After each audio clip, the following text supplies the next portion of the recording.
to episode 180 of Manage the Wild. I'm Nick Madsen. I've recently been thinking about the changing of the seasons. As we get into August, there is starting to be, a switching of the seasons. I know we're just barely into August.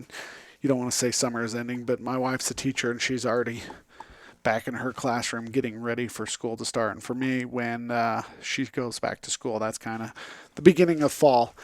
And in August, we start getting these late monsoonal rains that are so important. Kind of helps that green up, pop back up again, give these mule deer and elk and moose and different things, different species, some green up to help them put on that last bit of fat they need before the wintertime. And so I start thinking about the migrations and the different things that are going on. So I started studying foraging ecology, and it's talking about the movement of these animals as they are foraging and the different places they are moving to help them get the best forage available as they are moving from their summer range to that fall winter area. Some of these guys will start very long migration routes. Others will only be a few miles depending on where they're at. And I came across a study that talked about the seasonal foraging ecology of prey species intermixed with predators such as cougars that takes place in southern Yellowstone.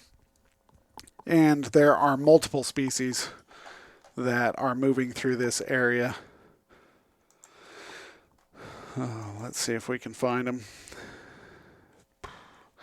So in this area of southern Yellowstone, they got bighorn, deer, elk, moose, pronghorn, and a bunch of small different prey such as grouse, turkeys, cottontails, those different type of things. And what researchers were doing was looking at whether these cougars are moving with these prey species or are they non-migratory. And if they're non-migratory and are they sticking to one species or are they prey switching? Because their research has been shown that it does take a little bit of time for these predators to get a new sight picture. It kind of reminds me of when we would be goose hunting or duck hunting, and my family they were only goose hunters. We never went after ducks, but as you went throughout the day and no shots were fired because no geese were in the area, it took us a little bit of time, and then we would start switching to ducks because there was nothing else to go after. And so it takes these predators a little bit of time to switch. And so these researchers were looking at whether they were sticking to one species or were they spreading it out. And the reality is they were spreading it out quite a bit. They did have their favorite species, and actually in the summertime it was not necessarily about species, but it was about age. They were targeting the younger animals, the calves and the fawns. Obviously they're dumber and they put up less of a fight. And then as the wintertime came, they started to take more and more mature adults. But that also makes sense too, because these animals are now maturing and they're getting bigger and they're growing, and so you're obviously going to be targeting older animals than the fawns and the yearlings. But what they found is they were targeting just about anything that came through their area. Oftentimes these areas that they are in, these cougars, the drainages are not that large. They roughly stay in an area pretty tight unless they're pushed out by pressure. There was one female cougar that we collared, and after talking to the biologist, found out that she moved from northern Utah all the way out to Cody, Wyoming, as she kept looking for areas that would be good for her to start up her family, and she would just get pushed out further and further. And then she got all the way out to Cody and then started to work her way back.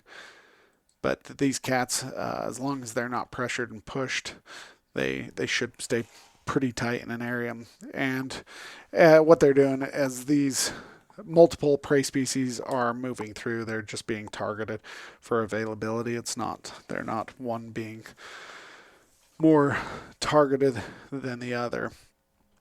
Now the challenges that I see, me personally see with this study coming out is all of those anti-cougar people out there who just want to kill cougars because cougars are killing all the deer. If you have migrational deer, mule deer, which we all do, then they're not being constantly hunted by the same. Now the ag guys have a different complaint. I'm not saying that cougars don't kill sheep, because we all know they do, but it's different because the cougar or the ag guys with their sheep, they'll leave their sheep in certain drainages for a couple of weeks and then move them to another area. And if you have it in a drainage with an active cougar, a female that's trying to feed kittens, then you're going to lose some sheep. Or you've got that big male out there that's constantly looking for feed.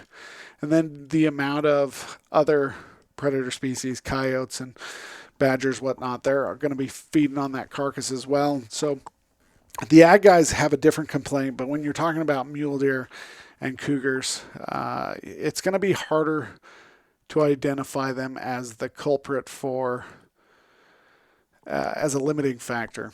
That cougars, as long as these species are migrating through to an area, that cougars aren't going to have the amount of damage that we say they do. And oftentimes it's going to be the cause of something else. Did we put a highway on their migration route?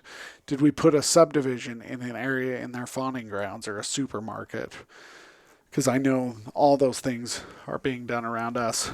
More of the limiting factor on these prey species are going to be habitat loss, cars, those type of things. And so I think it's kind of interesting that this is the conclusion. It's kind of what I expected. But the other important thing, though, is to note that this is only for southern Yellowstone area. That each study, each area that you have some concerns about a prey species, whether it's mule deer, elk, or moose, or bighorn sheep, you have to do more studies in those areas to find out, because there have been studies shown that cougars are a limiting factor on certain bighorn populations, depending on the area, because there's not a whole lot of other prey available. And so these cougars are 90% of their diet is coming from bighorn. And so if you can get rid of the disease, then you can start focusing on the predators. Oftentimes they have to reduce the predators and then start focusing on the disease. But there's not much you can do with the disease. So each area is going to have its own issues, and you just need to do your studies to make sure. But this is the way this one works out, that cougars are staying pretty tight to their drainages and just targeting the animals as they're going through. More of a target of opportunity.